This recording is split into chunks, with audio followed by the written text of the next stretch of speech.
cerquita, a la que le va a dar un cachito, darle un beso de mi parte. Sí, Adriana.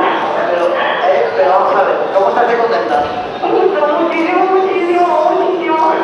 Es que no te entiendo mucho, ¿verdad? Porque la música de la verdad. Muy bien.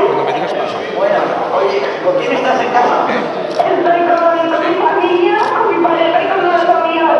Fenomenal. ¿Y están todos muy contentos, emocionados? Muchísimo. Las palabras de emoción, ¿verdad? Estoy muy feliz, muy emocionada, tanto como yo. Oye, Estefanía, esto...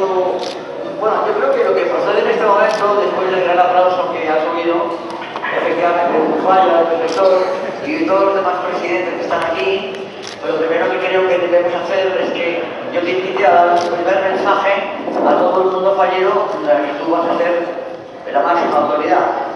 ¿De acuerdo? ¿Le dices un mensaje?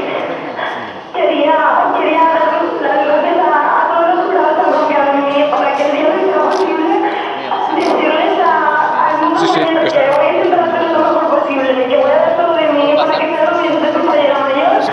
Y a mi corte que tengo muchísimas ganas de verles, darles un abrazo, porque hoy empieza nuestro gran año.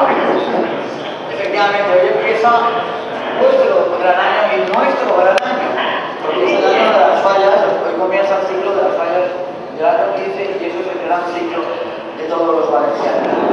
Bueno, pues yo creo que después de este mensaje emotivo, todos los presidentes, todos los falleros que están aquí, también te reciben un aplauso enorme, estruendoso, que van a